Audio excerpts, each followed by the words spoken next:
ஹாய்ப்பா, எல்லாம் எப்படி இருக்கீங்க?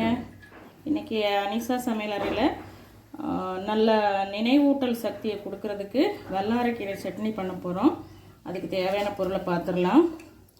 கொஞ்சம் தேங்காய், ஒரே ஒரு பச்சை மிளகாய், ஒரு சின்ன நெல்லிக்காய் சைஸ் புளி, 2 பல் பூண்டு, கொஞ்சம் உளுந்து வறுத்து வச்சுருக்கேன், கொஞ்சம் கடலைப்பருப்பு வறுத்து வச்சுருக்கிறேன்.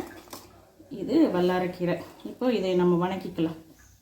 அடுப்பில் ஒரு பாத்திரம் வச்சு கொஞ்சம் ஆயில் போட்டிருக்கிறேன். கீரை போட்டு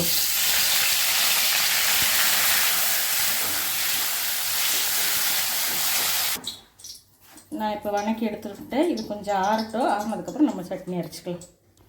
இப்போ இந்த வல்லாரைக்கீரை ஆறிடுச்சு. இப்போ எல்லாத்தையும் நம்ம போட்டு மிக்சியில் அரைச்சிக்கலாம். நீங்கள் பூண்டு பச்சையாக போட்டால் தான் நல்லா வாசமாக இருக்கும். பச்சையாகவே போட்டுக்கோங்க. எல்லாம் மிக்சி ஜாரில் மாற்றிக்கலாம்.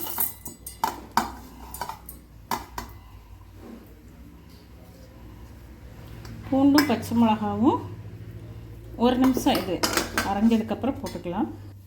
புளியும் போட்டுக்கலாம். இப்போ கொஞ்சம் உப்பு போட்டுக்கலாம்.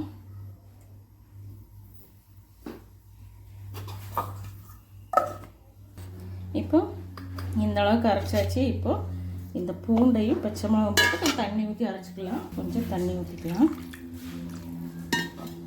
இப்போ நம்ம வல்லாரைக்கீரை சட்னி அரைச்சாச்சு.